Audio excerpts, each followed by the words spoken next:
গুরুত্বপূর্ণ ১২০টি টপিকসে আজকে পঞ্চম পর্বে আপনাদেরকে স্বাগতম এবং আজকের পর্বটি খুবই গুরুত্বপূর্ণ।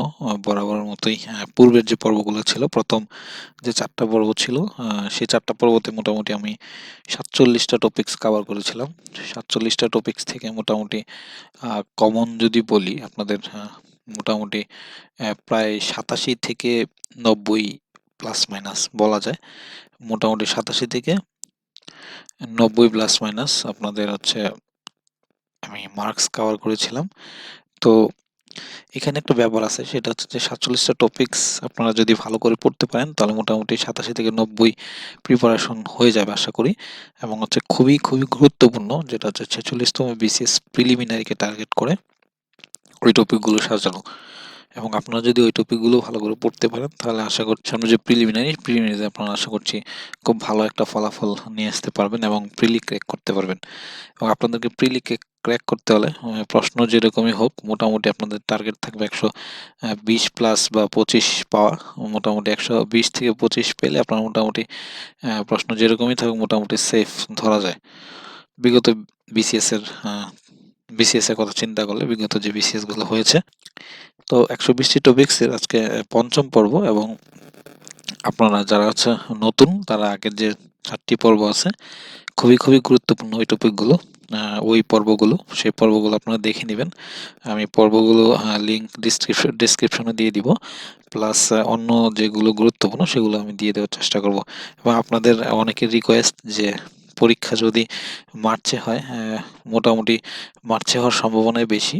তো যেহেতু আমাদের হাতে সময় খুবই অল্প, তো এখন আপনাদের যে প্রিপারেশনটা কিভাবে নিতে হবে সেটা হচ্ছে যে কোয়েশ্চেন অ্যানালাইসিস প্লাস হচ্ছে যেগুলো সবচেয়ে গুরুত্বপূর্ণ সেটা টার্গেট করে আপনাদেরকে প্রিপারেশন নিতে হবে। নাহলে হচ্ছে আপনারা খুব ঝামেলায় পড়বেন। এখন যদি সব পড়তে যান তাহলে মোটামুটি জগা খিচুড়ি বলা যায়, মোটামুটি বলা যায় বিশৃঙ্খল একটা অবস্থার সৃষ্টি হবে, যেখানে হচ্ছে আপনাদের প্রিলিমিনারি আশা করি মানে ভালো হওয়ার চান্স নাই। তো সেখানে আপনাদের কি করতে হবে, আপনাদের কাছে গুরুত্বপূর্ণ যে টপিক সেগুলোই জাস্ট পড়তে হবে। এই অল্প সময়ের মধ্যে সেগুলি পড়ার চেষ্টা করেন। মোটামুটি ধরে রাখেন যে মোটামুটি ভালোভাবে শেষ করতে পারলে আপনারা প্রিলিমিনারি ক্লিক করতে পারবেন। তো আজকের পর্বটি বেশি কথা না বলে শুরু করি এবং হচ্ছে আপনাদের অনেকেই কমেন্ট যে খুব তাড়াতাড়ি দিয়ে দেওয়ার জন্য টপিকগুলো। আসলে হচ্ছে টপিকগুলো আপনারা আস্তে শেষ করেন ধরে আর বাকিগুলো আশা করছি আস্তে দিয়ে দিব। তো আপনারা আজকের পর্বটি শুরু করা যাক। আজকে গুরুত্বপূর্ণ ১২টি টপিক দেখব এবং সেই ১২টি টপিকসের মধ্যে এবং এই টপিকসগুলো খুবই গুরুত্বপূর্ণ। আগে বরাবরের মতোই। তো আজকের পর্বটি টার্গেট মার্কস থাকবে ২০ প্লাস, মোটামুটি ২০ প্লাস মার্ক এখান থেকে আপনারা কমন পাবেন। প্রথমত যে প্রথম টপিক আমরা হচ্ছে সংগঠনকে সিলেক্ট করলাম, যেখানে মোটামুটি প্রতিটা বিসিএসই মানে এটা হচ্ছে মেইনলি হচ্ছে ইন্টারন্যাশনাল অ্যাফেয়ার্স, আন্তর্জাতিক বিষয়াবলিতে মোটামুটি এখান থেকে মোটামুটি প্রতিটা বিসিএসই ৩, ৪, ৫ এবং ৬ পর্যন্ত সর্বোচ্চ এসেছে। তো ৩, ৪, ৫, ৬ বলা যায় প্রতিটা বিসিএসই মোটামুটি এখান থেকে ৩, ৪, ৫, ৬ মার্কস এসেছে। তো সর্বনিম্ন ৩ মার্কস আপনাদের কমন থাকবেই আশা করছি। এবং হচ্ছে এখানে মোটামুটি আমি গুরুত্বপূর্ণ যে সংগঠনগুলো না পড়লেই নয় সেগুলো ৪৫কে টার্গেট করে, ৪৬ প্রিলিমিনারিকে টার্গেট করে এখানে মোটামুটি ৪৬তম বিসিএস প্রিলিমিনারিকে টার্গেট করে যে গুরুত্বপূর্ণ যে সংগঠনগুলো আছে সেগুলো আমি দিয়ে দেওয়ার চেষ্টা করছি। এবং আপনারা এই সংগঠনগুলোই বারবার পড়ার চেষ্টা করেন। আর যদি বেশি পড়তে চান আপনারা কোনো ইন্টারন্যাশনাল বই থেকে পড়তে পারেন, সেটা আপনার ব্যাপার। কিন্তু এখানে মোটামুটি আমি গুরুত্ব অনুসারে আমি যেগুলো সবচেয়ে বেশি গুরুত্বপূর্ণ সেগুলো আমি দিয়েছি এবং সেগুলোই ভালো করে পড়ার চেষ্টা করেন ডিটেলস খুঁটিনাটি, তাহলে আশা করছি সংগঠন অংশ থেকে যে ৩, ৪, ৫, ৬ যে মার্কে আসুক না কেন আপনারা ভালো করতে পারবেন। তো বিশেষ করে নেটোটা খুবই গুরুত্বপূর্ণ, যেহেতু ইউক্রেন রাশিয়ার যুদ্ধ যে শুরু হয়েছিল সেটা কিন্তু নেটোতে যোগদানকে কেন্দ্র করেই কিন্তু এই সমস্যার সৃষ্টি হয়। তার জন্য নেটোটা খুবই গুরুত্বপূর্ণ এবং আসিয়ান তো অবশ্যই গুরুত্বপূর্ণ। তারপর হচ্ছে সার্ক, যেহেতু বাংলাদেশ প্রতিষ্ঠা করেছিল, তো সার্কটা গুরুত্বপূর্ণ। তারপর ব্রিক্সটা আরো বেশি গুরুত্বপূর্ণ, কারণ হচ্ছে ব্রিক্স যেহেতু ব্রিক্সের রিসেন্টলি সম্মেলন হয়েছে তার জন্য ব্রিক্সটা খুবই গুরুত্বপূর্ণ। তারপর দেখবেন G20 এবং হচ্ছে G7, তারপর বিমস্টেক, এটা সদর দপ্তর কিন্তু ঢাকায়। তারপর হচ্ছে ওয়ার্ল্ড ব্যাংক, খুবই গুরুত্বপূর্ণ। আর আইএমএফটা আরও বেশি গুরুত্বপূর্ণ। আইএমএফটা কেন গুরুত্বপূর্ণ? কারণ বাংলাদেশের রিজার্ভের অবস্থা খুবই খারাপ, তার জন্য আইএমএফটা এবার কিন্তু গুরুত্বপূর্ণ। তারপর হচ্ছে আইএমএফ থেকে আমাদের যে ঋণ নেওয়া হয়েছে, তো সেই জন্য আইএমএফটা অনেক গুরুত্বপূর্ণ। তারপর অ্যামনেস্টি ইন্টারন্যাশনাল পড়বেন, তারপরে ন্যাম পড়বেন, তারপর যে কমনওয়েলথ পড়বেন। বাংলাদেশ যে প্রথম সদস্যপদ যে সংস্থার হয় সেটা কিন্তু কমনওয়েলথ, 18 এপ্রিল 1972 সালে। তারপরে আরইসিপি পড়বেন, ওআইসি পড়বেন ভালো করে, কোয়াড, তারপর অকাস, তারপর হচ্ছে এডিবি, এবং আরেকটা পড়তে পারেন নিউ ডেভেলপমেন্ট ব্যাংক, ঠিক আছে, যেটা ব্রিক্স ব্যাংক বলা হয়, সেটা পড়তে পারেন এনডিবি, ঠিক আছে। তো এই কয়টা সংগঠন আপনারা খুবই ভালো করে পড়ার চেষ্টা করেন। আশা করছি এখান থেকে মোটামুটি আপনারা 3 মার্ক 4 মার্ক যাই আসুক না কেন মোটামুটি কমন পাবেন, এবং সেটা ধরেই আপনারা পড়াশোনা করেন। আশা করছি এখান থেকে মার্কস কমন পাবেন। তারপরে গুরুত্বপূর্ণ যে টপিক সেটা হচ্ছে ইংলিশ সাহিত্যের গুরুত্বপূর্ণ কয়েকটা লেখক আমরা দেখি। এখানে আমরা মোটামুটি 4 জন লেখক দিয়েছি। এখান থেকে মোটামুটি 2, 3 এবং 4 বলা যায় এখান থেকে 2 মার্ক সর্বনিম্ন আপনারা পাবেন আশা করছি। এখান থেকে বলা যায় 2 মার্ক আপনারা অবশ্যই পাবেন, 3 মার্কও পেতে পারেন এবং 4 মার্কও পেতে পারেন। মানে এখান থেকে মোটামুটি পিবি শেলীটা ভালো করে পড়বেন। পিবি শেলী থেকে বলা যায় আপনার হচ্ছে যে কোটেশন কিন্তু পিবি শেলী থেকে প্রত্যেকবারে একটা করে মোটামুটি থাকে। তো পিবি শেলী থেকে কোটেশনগুলো ভালো করে পড়বেন, পিবি শেলীটা ভালো করে পড়বেন।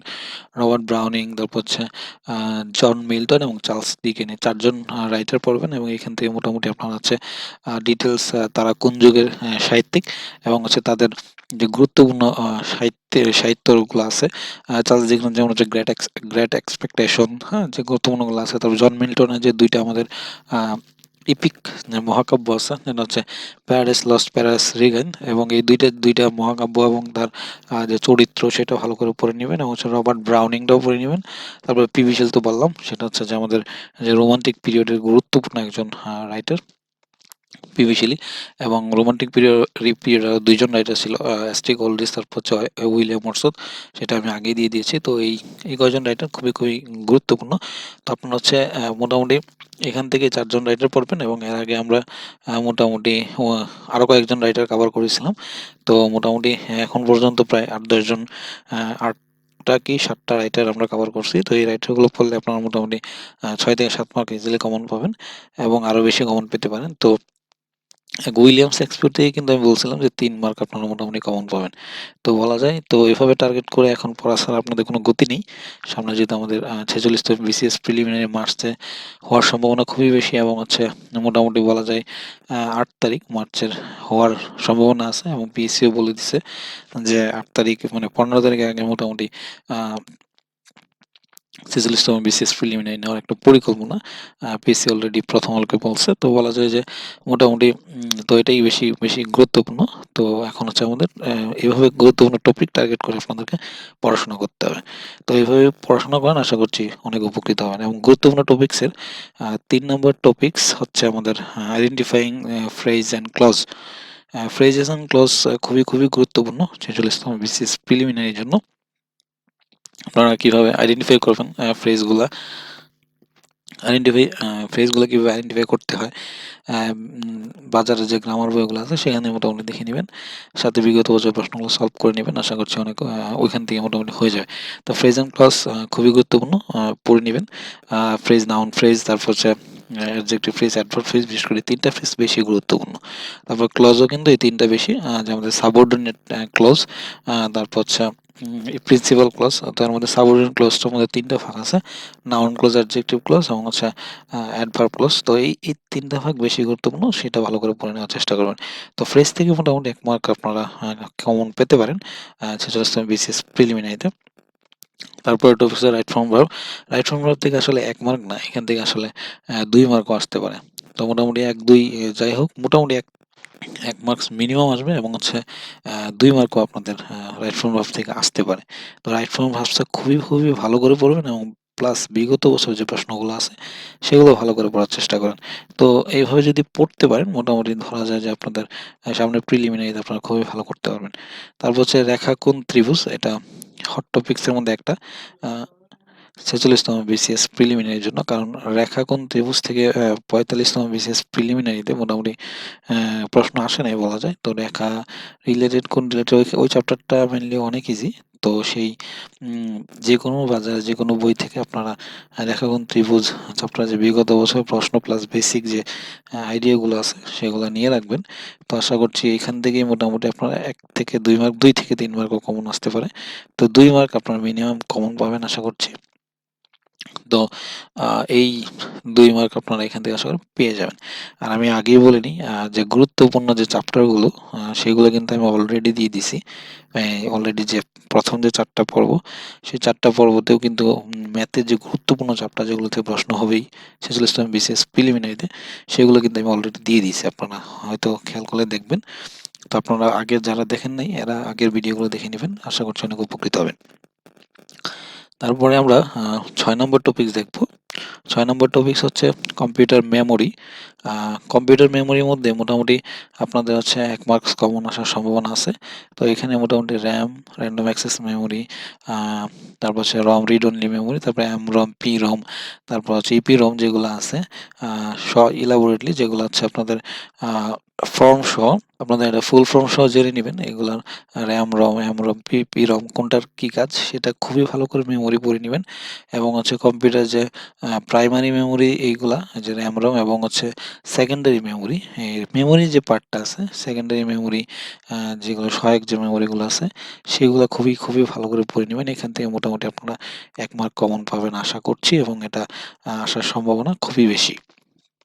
তো তারপরে ৭ নম্বর টপিকস হচ্ছে গুরুত্বপূর্ণ চ্যাপ্টার, সেটা হচ্ছে যে আ খা এটা হচ্ছে বিজ্ঞান থেকে নিয়েছি। বিজ্ঞানে মোটামুটি খাদ্য, পুষ্টি এবং ভিটামিন। তো এখান থেকে মোটামুটি ২ মার্কস আপনারা কমন পাবেন। প্রতিটা বিসিএসই মোটামুটি এখান থেকে কমন, এবং এখান থেকে মোটামুটি বলা যায় যে রিটেনেও কিন্তু খাদ্য, পুষ্টি এবং হচ্ছে উপাদান এটা কিন্তু খুবই গুরুত্বপূর্ণ। তো রিটেন প্লাস প্রিলিমিনারি ২ টার জন্যই কিন্তু খাদ্য, পুষ্টি, ভিটামিন যেটা হচ্ছে খুবই গুরুত্বপূর্ণ। তো এই চ্যাপ্টারটা খুবই ভালো করে পড়ে নেবেন। ভিটামিন, কোন ভিটামিন কি, কোন ভিটামিনের নাম কি, ঠিক আছে? সেইগুলো পড়ে নিবেন। এবং হচ্ছে আমিষ, শর্করা প্লাস চর্বি যেগুলো কোনটা কি, দেহ গঠনে কোনটা সহায়তা করে, সেগুলো খুবই ডিটেইলস খুঁটিনাটি এই চ্যাপ্টারটা ভালো করে পড়ে নিবেন। কারণ আপনাদের যে চ্যাপ্টারগুলোতে বেশি প্রশ্ন আসে সেগুলোকে টার্গেট করতে হবে এখন। কারণ এখন আপনারা বেশি পড়লে আপনারা ধরা খাবেন। তো আপনারা অল্প পড়বেন। আশা করছি ওগুলারই আপনারা আউটপুট দেওয়ার চেষ্টা করবেন, যাতে ওইখান থেকে আপনারা ভালো কিছু নিয়ে আসতে পারবেন। তো এই হচ্ছে ৭ নম্বর টপিকস। এবং ৮ থেকে ১২ নম্বর টপিকস এখানে আমি ভাগ করে দেই নাই। কিন্তু এখানে ৮ থেকে ১২ দিয়েছি, কারণ হচ্ছে এখান থেকে ৪ টা টপিকস মোটামুটি ৮ থেকে ১২। এটা হচ্ছে আমার নৈতিকতা। মানে আমার চ্যানেলে একটা ভিডিও আছে। সো সেখান থেকে মোটামুটি নৈতিকতা পার্টটা হচ্ছে এখানে পুরোপুরি দিয়ে দিলাম ৪ টা টপিকসের মধ্যে। এখানে আপনার হচ্ছে নৈতিকতা একটা ভিডিও আছে, আমি ডিসক্রিপশনে দিয়ে দিব। আপনারা ওইখান থেকে দেখে নিবেন। তাই ওই ভিডিওটা থেকে আপনারা দেখে নিবেন। গুরুত্বপূর্ণ খুবই, ওই ভিডিওটা অনেক ইম্পোর্টেন্ট। ওই ভিডিওটা থেকে আপনারা ওই ভিডিওটা শর্টলি প্রায় ৫ থেকে ৭ মিনিট বা ১০ মিনিট মনে হয় সর্বোচ্চ। তো ওই ভিডিওটা দেখে নিবেন, এবং ওই ভিডিওটাতে বলা আছে কি পড়বেন। তো ওই ভিডিওটা পড়লে মোটামুটি আপনার ৬ থেকে ৭ মার্কস ইজিলি কমন পাবেন নৈতিকতাতে। যেখানে আপনাদের অনেকের ভয় থাকে। তারপরেও নৈতিকতাতে কিভাবে ভালো করবেন সেটা আমি ওইখানে খুবই ডিটেইলস বলে দিছি, এবং আপনারা ওইটুকুই পড়েন, যেহেতু সামনে প্রিলি আমাদের চলে আসছে। তো এই যে ৮ থেকে ১২ নম্বর টপিকস, তো এই ১২ টা টপিকসের মধ্যে এই ৪ টা টপিকস আপনাদের হচ্ছে এই ৬ থেকে ৭ মার্ক কভার করবে আশা করছি। তো নৈতিকতা থেকে আপনারা ১০ এ ১০ কখনোই পাবেন না। আপনারা হচ্ছে এখান থেকে সর্বোচ্চ ৬ থেকে ৭ মার্ক টার্গেট করবেন। বা এর বেশি পেলে তো খুবই ভালো। কিন্তু সিউর না হয়ে এখানে আসলে দাগানোটা ঠিক হবে না। তো আপনাদের নৈতিকতা মোটামুটি ৬ থেকে ৭ মার্ক কমন পাবেন আশা করছি। তো আজকে এই ১২ টা টপিকস আপনাদের আশা করছি আমি বুঝাতে পেরেছি, এবং এর আগের ভিডিওতে আমরা প্রায় ৪৭ টা টপিকস কভার করেছিলাম, আর আজকে হচ্ছে ১২ টা টপিকস। তো টোটাল হিসাব করলে এখানে মোটামুটি হচ্ছে আমাদের ২০ প্লাস মার্ক, প্রায় প্রায় বলা যায় আগে যদি ৮৭ মার্ক কাভার হয় বা ৯০ ধরলাম, ৯০ প্লাস এখানে প্রায় ১১০ পাওয়ার মতো মোটামুটি আমাদের প্রিপারেশন হয়ে যাবে আশা করছি। কিন্তু এখানে আসলে ১১০ আপনাদের প্লাস মাইনাস হতে পারে, এখানে ১০৫ হতে পারে, ঠিক আছে? প্রায় তো ১১০ প্লাস মাইনাস হতে পারে। এখানে ১১০ই যে পেতে হবে এমন কথা নেই। তবে আর বেশিও পেতে পারেন, কমও পেতে পারেন। তো ১১০ প্লাস মাইনাস এখান থেকে আশা করছি সবগুলো মিলিয়ে এখন পর্যন্ত আমি যে ভিডিওগুলো দিলাম ৫ টা ভিডিওতে, সেখানে মোটামুটি যে ১১০ প্লাস মাইনাস আপনাদের কমন পেতে পারেন আশা করছি, এবং খুবই গুরুত্বপূর্ণ যে টপিক ওইগুলোই কিন্তু আমি আপনাদেরকে চ্যানেলে দিয়েছি। তো আপনারা যারা উপকৃত হচ্ছেন, অনেকেই কমেন্ট করেছেন যে যে ভিডিওগুলো খুব দ্রুত দেওয়ার। আসলে আপনারা এই টপিকগুলো ভালো করে পড়ার চেষ্টা করেন এবং আস্তে আশা করছি আপনারা পেয়ে যাবেন। কোনো টেনশনের কোনো কারণ নেই। তো আপনারা এর মধ্যে উপকৃত হচ্ছেন কিনা সেটা ভালো করে জানাবেন, এবং পাশে থাকবেন। তারপর বাকি যে ভিডিওগুলা যারা নতুন তারা দেখে নিবেন। আশা করছি অনেক উপকৃত হবেন, এবং শর্ট টাইমে আপনাদের এভাবে প্রিপারেশন নিতে হবে গুরুত্বপূর্ণ টপিক ধরে ধরে, এবং আপনারা ডিটেলস গেলেই আপনাদের খুবই প্রবলেম হবে, এবং মানে হযবল একটা অবস্থা সৃষ্টি হয়ে যাবে। তখন আসলে আপনাদের যেহেতু সময় অল্প আমাদের, তার জন্য আসলে আপনাদের এভাবে প্রিপারেশনটা নেওয়াটা খুবই যুগ উপযোগী সিদ্ধান্ত হবে। তো আজকে এই পর্যন্তই, এবং আপনারা ভালো থাকবেন এবং বেশি করে শেয়ার করবেন, যাতে অন্যরাও এর মাধ্যমে উপকৃত হয়। আপনারা উপকৃত হয়ে থাকলে আপনারা কমেন্টের মাধ্যমে জানাবেন। তো আজকে এই পর্যন্তই। ধন্যবাদ।